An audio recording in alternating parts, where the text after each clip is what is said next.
नमस्कार विद्यार्थी मित्रांनो, ग्लोबल ऑनलाईन मराठीवरती मी तुमचा एज्युकेटर निहाल स्वागत करतो. तुम्ही जर येणाऱ्या महाराष्ट्र सेट परीक्षा 2026 साठी मॅनेजमेंट पेपर 2 मधून जर तयारी करत असाल, तर आजचं सेशन तुमच्यासाठी अत्यंत महत्त्वाचं आहे. कारण ह्युमन रिसोर्स प्लॅनिंग अत्यंत महत्त्वाचा चॅप्टर आहे आणि या चॅप्टरवरती तुम्हाला एक्झामिनेशनमध्ये सुद्धा प्रश्न बघायला मिळतात. सो याच टॉपिकवरती आपण अत्यंत महत्त्वाचे प्रश्न डिस्कस करणार आहोत, तेही डिटेलमध्ये. ओके. सो त्यामुळे तुम्हाला सर्वांना हे सेशन शेवटपर्यंत पाहावं लागेल. विद्यार्थी मित्रांनो, महाराष्ट्र सेट 2026च्या प्रिपरेशन करिता येत्या 2 मार्च पासून आपली लाईव्ह बॅच सुरू होत आहे. यामध्ये तुमचा पेपर 2 चा संपूर्ण सिलेबस हा लाईव्ह सेशन्स मध्ये कव्हर केला जातो, ज्यामध्ये मराठी आणि इंग्लिश या कंबाईन लँग्वेज मध्ये तुमचे लाईव्ह सेशन्स असतात. जर तुम्हाला लाईव्ह सेशन अटेंड करता येत नसतील तर तुम्हाला रेकॉर्डेड सेशन्स मिळतात, जेणेकरून तुम्ही तुमचं प्रिपरेशन अगदी कंटिन्यू मध्ये कन्सिस्टंटली करू शकता. त्यासोबतच मटेरियल जसे की topic wise MCQs, full syllabus notes, full syllabus mock test या सर्व गोष्टी या लाईव्ह बॅचमध्ये तुम्हाला मिळणार आहेत. बघा, या बॅचची जी फीस आहे ती आहे फक्त 8,000 आणि यामध्ये मोस्ट इम्पॉर्टंट ॲडव्हान्टेज जो तुम्हाला आहे तो म्हणजे पेपर 1चा जो फुल कोर्स आहे तो तुम्हाला फ्री ऑफ कॉस्ट यामध्ये मिळणार आहे, ज्यासाठी तुम्हाला एक्स्ट्रा फीस खर्च करायची गरज नाही. पेपर 1 आणि पेपर 2 या सर्व म्हणजे दोन्ही पेपरची तयारी तुम्हाला 8,000 रुपीजमध्ये करता येणार आहे. तर अजिबात हा चान्स मिस करू नका. या नंबरवरती व्हॉट्सअप मेसेज किंवा व्हॉट्सअप कॉल करा किंवा ग्लोबल ऑनलाईनचं ॲप्लिकेशन डाउनलोड करा. ॲप्लिकेशनच्या थ्रू सुद्धा तुम्ही ही बॅच जी आहे ती जॉईन करू शकता. बघा, काही अवघड नाही. प्ले स्टोअर ओपन करायचं आहे, ग्लोबल ऑनलाईन सर्च करून हे ॲप्लिकेशन इन्स्टॉल करून ओपन करायचं आहे. त्यानंतर खाली बघायचं इथं स्टोअर सेक्शन आहे. स्टोअर सेक्शनवर क्लिक केल्यानंतर तुम्हाला एक सर्च बॉक्स दिसेल. सर्च बॉक्समध्ये Maharashtra set paper 2 management search केलं की असं एक कोर्स दिसेल, यावरती क्लिक करायचं आहे. तिथं जॉईन नावचं एक तुम्हाला ऑप्शन दिसेल, त्यावरती क्लिक करून तुम्ही ॲप्लिकेशनच्या थ्रू कोर्स जॉईन करून तुमचं प्रिपरेशन करू शकता. बघा, आता वेळ आपल्या हातात आहे, तर या वेळेचा पुरेपूर फायदा तुम्हाला घ्यायला पाहिजे. त्यामुळे प्रिपरेशनला लवकरात लवकर सुरुवात करा, बॅच जॉईन करा. तुमचा संपूर्ण सिलेबस या वेळेमध्ये कव्हर होऊन जाईल. ठीक आहे. पहिला प्रश्न काय विचारतोय बघा, which recruitment source is considered external, म्हणजे खाली दिलेल्या कोणत्या भरतीच्या स्रोतामध्ये बाह्य मानला जातो. म्हणजे एक्सटर्नल प्रकारचं एक असतं, इंटरनल प्रकारचं एक असतं. मग या दिलेल्या ऑप्शन्समध्ये इंटरनल पण आहेत आणि एक्सटर्नल पण आहेत. बट यापैकी आपल्याला एक्सटर्नल कुठलं आहे हे ओळखायचं आहे. तर ऑप्शन्स काय आहेत? Employee referrals, promotions, campus recruitment आणि ट्रान्सफर्स. बघा, भरती जी असते म्हणजेच त्याला आपण रिक्रुटमेंट म्हणतो. याचे 2 प्रकार असतात. एक असतं इंटर्नल, दुसरा असतो एक्सटर्नल. आता इंटर्नल जर म्हटलं तर त्यामध्ये येतं प्रमोशन, त्यामध्ये येते ट्रान्सफर्स, त्यामध्ये एम्प्लॉयी रेफरल्स येतं, बरोबर आहे. आणि एक्सटर्नल जर म्हटलं तर त्यामध्ये येतं कॅम्पस रिक्रुटमेंट. त्यामुळे ऑप्शन सी जो आहे तो एक्झॅक्टली आपला बरोबर येतो. ऑप्शन सी याचा राईट आन्सर आहे. का? कारण कॅम्पस रिक्रुटमेंट म्हटलं तर हे एक्सटर्नल सोर्सेस आहेत. 2 सोर्सेसने भरती होत असते, रिक्रुटमेंट होत असते, बरोबर आहे. यामध्ये एक्सटर्नल जो आहे तो कॅम्पस रिक्रुटमेंट आहे. एम्प्लॉयी रेफरल्स म्हटलं, है ना. आता एम्प्लॉयी रेफरल्स काय असतं, ज्याला आपण शिफारस म्हणतो, है ना. आपण जे काही सध्याचे कर्मचारी आहेत, आपल्या ओळखीच्या काही व्यक्ती असतील किंवा आपल्या ओळखीमध्ये आणखीन काही लोकं असतील, है ना, बाहेरील व्यक्ती असतील, तर यांना काय करतात, यांची शिफारस करत असतात. त्याला रेफरल म्हटलं जातं. ट्रान्सफर म्हटलं तर ती बदली असते. कर्मचाऱ्याची एका जागेवरून दुसऱ्या जागी बदली होणं. आणि प्रमोशन म्हटलं तर याच्यामध्ये तुमची पदोन्नती होत असते. हे कसे आहेत? हे आहेत तुमचे इंटर्नल्स. ओके. आता कॅम्पस भरती म्हटलं, कॅम्पस रिक्रुटमेंट म्हटलं, तर आपण महाविद्यालयाकडे जातो, विद्यापीठ असतील, यामध्ये नवीन-नवीन व्यक्ती असतात, नवीन-नवीन स्टुडंट्स असतात, त्यांना आपण हायर करत असतो. सो हे एक्सटर्नल झालं. सो एक्सटर्नल सोर्स म्हटलं तर कॅम्पस रिक्रुटमेंट आपला करेक्ट आन्सर येतो. पुढील प्रश्न बघा, खूप इंटरेस्टिंग प्रश्न आहे. नीट विचार करा, नीट फोकस करून उत्तर द्यायचा प्रयत्न करा. कमेंट बॉक्समध्ये उत्तर देऊ शकता तुम्ही.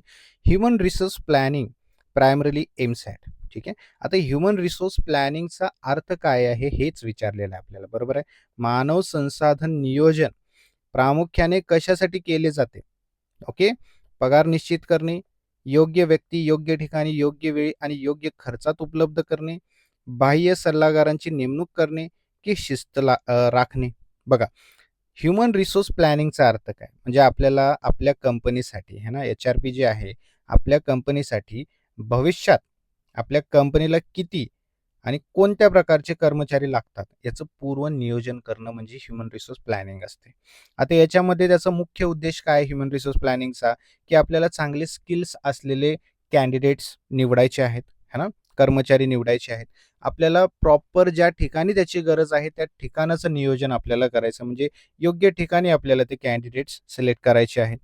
योग्य ठिकाणासाठी सिलेक्ट करायचे आहेत. बरोबर आहे. योग्य वेळी सुद्धा करणं तितकंच गरजेचं आहे आणि त्या कॅन्डिडेटसाठी होणारा खर्च सुद्धा आपल्याला विचारात घ्यावा लागतो. सो या सर्व गोष्टी विचारात घेणं, या सर्व गोष्टींचं नियोजन करणं म्हणजेच तुमचं मानव संसाधन नियोजन असतं. म्हणजेच ह्युमन रिसोर्स प्लॅनिंग असते.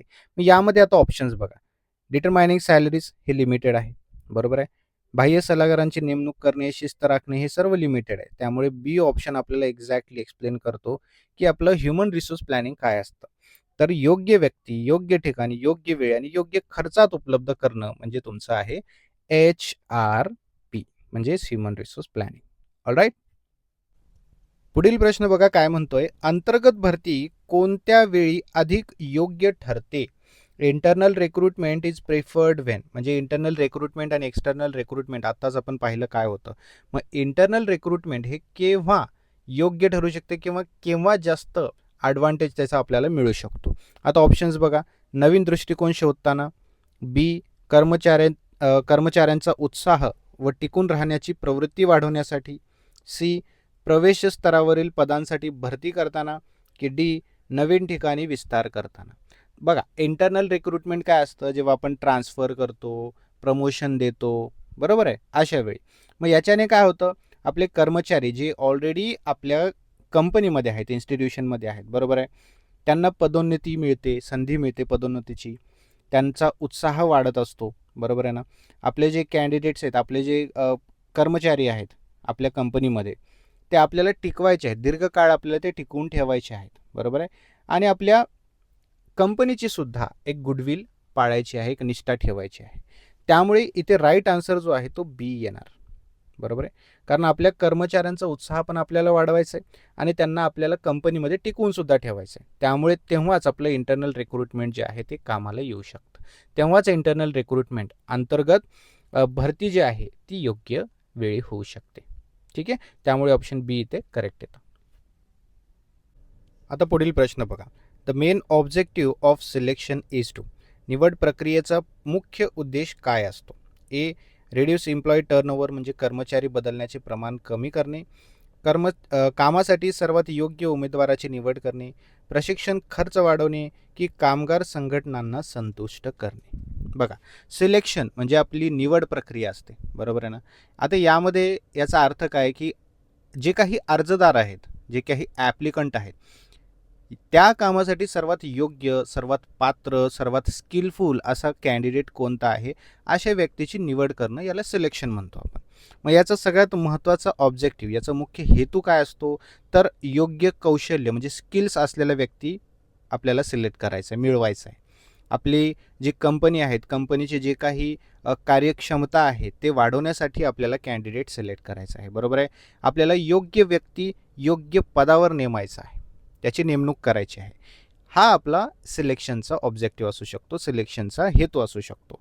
सो त्या अनुषंगाने जर आपण ऑप्शन्स बघितले, reduce employee turnover, hire candidate most suitable for the job, increase training cost, satisfy labour union, यामध्ये ए सी डी हे जवळपास सुद्धा दिसत नाही आहेत सिलेक्शनच्या मिनिंगच्या, है ना. आपला जो बी ऑप्शन आहे म्हणतोय की कामासाठी सर्वात योग्य उमेदवारांची निवड करणे, हा एक्झॅक्टली बरोबर आहे. याचाच अर्थ आहे सिलेक्शन. ठीक आहे. त्यामुळे बी ऑप्शन आपला करेक्ट येतो.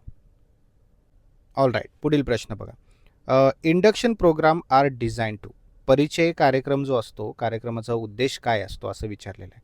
ए प्रगत तांत्रिक कौशल्य शिकवणे, बी नवीन कर्मचाऱ्यांना संस्था नियम आणि कार्यसंस्कृतीची ओळख करून देणे, सी कार्य मूल्यांकन करणे की उत्पादन वाढवणे. तर ऑब्व्हियसली बघा इंडक्शनचा अर्थ समजून घ्या अगोदर. इंडक्शन काय असतं, परिचय कार्यक्रम. म्हणजे इथे आपण आपले जे नवीन कर्मचारी जे जॉईन होणार आहेत कंपनीमध्ये, त्यांना आपल्या संस्थेबद्दल जी प्राथमिक माहिती आहे, आपल्या कंपनीबद्दल माहिती देण्याची प्रक्रियेला आपण इंडक्शन म्हणतो. याच्यामध्ये आपण कंपनीची हिस्ट्री सांगतो, कंपनीचे ऑब्जेक्टिव्ह सांगतो, आपले नियम सांगतो, आपले पॉलिसीज सांगतो, बरोबर आहे. आपली कामकाजाची पद्धत सांगत असतो, आपले सीनियर्स कोण आहेत, आपले मॅनेजर्स कोण आहेत, आपले कॅन्डिडेट्स, आपले एम्प्लॉईज कोण कोण आहेत यांची ओळख करून देणं, आपलं कल्चर कसं आहे, म्हणजे एन्व्हायरमेंट कसं आहे, कार्यसंस्कृती कशी आहे आपली, ह्या सर्व गोष्टींची माहिती देण्याला आपण इंडक्शन म्हणत असतो. ठीक आहे. मग त्यामुळे जे काही नवीन कर्मचारी आहेत, नवीन एम्प्लॉई जे आपल्या इथे जॉईन होणार आहेत, त्यांना लवकर जुळवून घेण्यासाठी आपण इंडक्शन कॉल करत असतो. सो यामध्ये जर बघितलं तर ऑप्शन बी एक्झॅक्टली मॅच करतोय इंडक्शन कॉलशी. म्हणजे इंडक्शन कॉलचा अर्थ सांगणारा जर कुठला ऑप्शन आहे तर तो आहे ऑप्शन बी. ओके. पुढील प्रश्न बघा. On the job training is most suitable for, है ना. ऑन द जॉब ट्रेनिंग म्हटलंय म्हणजे काम करताना दिले जाणारे प्रशिक्षण कोणासाठी सर्वात योग्य असते? ए. प्रवेश स्तरावरील कर्मचारी, बी. फक्त व्यवस्थापक, सी. प्रत्यक्ष कामाच्या माध्यमातून शिकणारे कर्मचारी, की डी. स्वतंत्ररित्या काम करणारे, है ना. आता ऑन जॉब ट्रेनिंग म्हणजे कसं असतं, की आपण काम करतोय, ऑलरेडी आपण कंपनीमध्ये आहोत, ॲज अ एम्प्लॉई मी सांगतो तुम्हाला, मी एका कंपनीमध्ये काम करतोय, है ना. आता मी काम करत असतानाच मला ट्रेनिंग मिळत आहे, प्रशिक्षण मिळत आहे, बरोबर आहे. प्रत्यक्ष काम करत असताना मला जेव्हा मार्गदर्शन मिळत असतं, मला माझे स्किल्स डेव्हलप केले जातात, त्याला म्हणतात on the job training. Okay. आता यामध्ये काय होतं बघा, कर्मचारी जो आहे म्हणजे एम्प्लॉई जो आहे तो काम करतानाच शिकत असतो, त्याला प्रत्यक्ष काम करताना नवीन गोष्टींचा अनुभव मिळतो. ठीक आहे. त्याचे स्किल्स काम करता करता वाढत असतात, बरोबर आहे. आणि हे पूर्ण जी डेव्हलपमेंट आहे, ऑन द जॉब ट्रेनिंग जे आहे, हे त्याचे स्किल्स वाढवण्यासाठी त्याच्या कामाशीच संबंधित असतात, बरोबर आहे. त्यामुळे इथे करेक्ट ऑप्शन जर बघितलं तर सी यायला पाहिजे, म्हणजे प्रत्यक्ष कामाच्या माध्यमातून शिकणारे कर्मचारी. ठीक आहे. हे प्रवेश स्तरावर असतं का? नाही. फक्त व्यवस्थापनासाठी नाही. स्वतंत्ररित्या काम करणाऱ्या व्यक्तीसाठी नाही, है ना. हे कोणासाठी असतं? जे प्रत्यक्ष काम करत आहेत, ऑलरेडी ऑन द जॉब आहेत, त्यांची ट्रेनिंग म्हणजे तुमची ऑन द जॉब ट्रेनिंग म्हणजेच काम करताना दिले जाणारे प्रशिक्षण. ठीक आहे. पुढील प्रश्न बघा. Training versus development, difference is that. Okay. आता ट्रेनिंग वर्सेस डेव्हलपमेंट म्हणजे प्रशिक्षण आणि विकास यामध्ये फरक सांगणारा एक ऑप्शन ओळखायचा आहे. बघा काय काय. ए काय म्हणतोय, प्रशिक्षण दीर्घकालीन असते आणि विकास अल्पकालीन असतो. ठीक आहे. बी म्हणतोय की प्रशिक्षण सध्याच्या कामासाठी आवश्यक कौशल्यानंतर लक्ष केंद्रित करते आणि विकास हा भविष्यातील भूमिका आणि प्रगतीवर लक्ष केंद्रित करतो. ठीक आहे. आता इथं थोडंसं बारीक करावं लागेल आपल्याला. ठीक आहे. बघा. त्यानंतर सी म्हणतोय की प्रशिक्षण ऐच्छिक असते आणि विकास बंधनकारक असतो. आणि डी म्हणतोय की दोन्ही समान आहेत. ठीक आहे. आता यामध्ये जर व्यवस्थितपणे आपण बघितलं तर ट्रेनिंग म्हणजे प्रशिक्षण आणि डेव्हलपमेंट म्हणजे विकास यामध्ये मूलभूत फरक सांगणारा जर कुठला ऑप्शन असेल तर तो आहे तुमचा ऑप्शन बी. तो चांगल्या प्रकारे एक्सप्लेन केलेला आहे, डिफरन्शिएट केलेला आहे, बरोबर आहे ना. आता प्रशिक्षण म्हटलं तर आपलं सध्याचं जे काम आहे त्या कामासाठी जे काही स्किल्स लागणार आहेत ते आपण सुधारतो, बरोबर आहे. अल्पकालीन स्वरूपाचं असतं, कमी वेळेचं असतं आणि एक पर्टिक्युलर टार्गेट असतो, तो टार्गेट आपल्याला अचीव्ह करायचा आहे, तो आपल्याला फुलफिल करायचा आहे, ते स्किल्स आपल्याला डेव्हलप करायचे, त्याला प्रशिक्षण म्हणतात, त्याला ट्रेनिंग म्हणतात. ठीक आहे. आणि त्याच्यामध्ये डेव्हलपमेंट म्हणजे काय, आता विकास म्हणजे काय, तर भविष्यामध्ये जे काही आपल्याला करायचं आहे, भविष्यामध्ये वेगवेगळ्या आपल्यावरती जबाबदारी येऊ शकतात, आपल्याला प्रमोशन हवं असेल, आपल्याला उच्च पदासाठी तयारी करायची असेल तर विकास करावा लागतो आणि हे दीर्घकालीन असतं, हे लॉंग टर्म असतं. ठीक आहे. आपलं व्यक्तिमत्व, नेतृत्व, गुण वाढवणं हे सर्व आपल्या विकासामध्ये येतात, डेव्हलपमेंटमध्ये येतात. ठीक आहे. So option B correct answer आहे. पुढील प्रश्न बघा. Which selection tool is best for evaluating behavioural competencies. ठीक आहे. म्हणजे वर्तनाधारित कौशल्यांचे मूल्यमापन करण्यासाठी कोणते निवड साधन सर्वाधिक योग्य आहे? लेखी परीक्षा, मुलाखत, मूल्यमापन केंद्र की जीवन वृत्त तपासणी. तर याचं सर्वात राईट आन्सर आहे मूल्यमापन केंद्र, ऑप्शन सी. बघा, वर्तनधारित कौशल्य म्हणजे त्यामध्ये नेतृत्व आलं, त्यामध्ये संवाद कौशल्य म्हणजे कम्युनिकेशन स्किल आलं, त्यानंतर त्यामध्ये निर्णय क्षमता आली तुमची, है ना, डिसिजन कॅपॅसिटी आली, संघभावना आहे, समस्या सोडवण्याची क्षमता आहे, या सर्व गोष्टी तुमच्या वर्तनाधारित कौशल्यामध्ये येतात. म्हणजे काय म्हणतात त्याला, बिहेवियरल कॉम्पिटन्सीज. ठीक आहे. आता मूल्यमापन केंद्र जे आहे म्हणजेच तुमचं इव्हॅल्युएटिंग जे आहे, इव्हॅल्युएशन जे आहे, है ना? या पद्धतीमध्ये गट चर्चा आली, भूमिका आली, सादरीकरण आलं, प्रकरण विश्लेषण आलं, परिस्थितीजन्य चाचण्या आल्या, बरोबर आहे? सो या गोष्टी मूल्यमापन केंद्रामध्ये येतात. आलं का लक्षात? सो मूल्यमापन केंद्र ऑप्शन सी इथे करेक्ट आन्सर येतो. जिथे आपण वर्तनाधारित कौशल्यांचे मूल्यमापन करण्यासाठी मूल्यमापन केंद्र हे निवड साधन योग्य ठरू शकतं. पुढील प्रश्न बघा अगदी सोपा आहे. ह्युमन रिसोर्स प्लॅनिंग जे आहे तुमचं HRP जो आहे, बरोबर आहे, रिक्वायर्स फोरकास्टिंग ऑफ. मानव संसाधन नियोजनासाठी कोणत्या गोष्टींचा अंदाज बांधणे आवश्यक असते? भविष्यातील कौशल्य गरजा, फक्त अर्थसंकल्पीय तरतूद, उत्पादन उद्दिष्टे की विपणन प्रवृत्ती?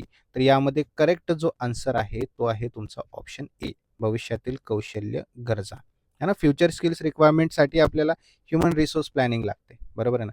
आपल्याला पुढे काय लागणार आहे, आपल्या कंपनीसाठी काय गोष्टी चांगल्या आहेत, बरोबर आहे? या गोष्टींसाठी आपल्याला HRMची गरज लागते, सॉरी HRPची गरज लागते. ओके.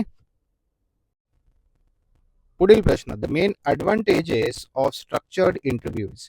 संरचित मुलाखतीचा मुख्य फायदा काय आहे? प्रश्न विचारण्यात लवचिकता, प्रमाणबद्धता आणि पक्षपात कमी होणे, निवड प्रक्रिया जलद होणे आणि कोणतीही तयारी आवश्यक नसणे. ठीक आहे, म्हणजे नो प्रिपरेशन नीडेड. तर याचा राईट आन्सर जो आहे तो आहे ऑप्शन बी, प्रमाणबद्धता आणि पक्षपात कमी होणे, म्हणजे standardisation and reduced biasness. Okay. याचे मुख्य फायदे काय होतात, म्हणजे संरचित मुलाखत याचे मुख्य फायदे काय होतात, की आपण काय करतो, सर्वांना एकसारखं प्रश्न विचारतो, बरोबर आहे. त्यासोबतच इव्हॅल्युएशन करण्यासाठी आपण फिक्स्ड मापदंड ठेवत असतो. बायसनेस कमी होतो. इथे कंपॅरिझन है ना निष्पक्षपणे करता येऊ शकतो. हे सर्व फायदे याचे होऊ शकतात. त्यामुळे बी ऑप्शन इथे करेक्ट आहे. आलं लक्षात? या व्यतिरिक्त तुम्हाला काही अडचण असेल तर मला तुम्ही नक्की कमेंट बॉक्समध्ये विचारा. मी त्याचं सोल्युशन तुम्हाला देईन. ओके. पण नक्की विचारा, कारण तुमचं प्रिपरेशन चांगलं होणं तितकं गरजेचं आहे. आलं लक्षात? सो भेटूया पुढच्या सेशनमध्ये. Thank you so much. Have a great day.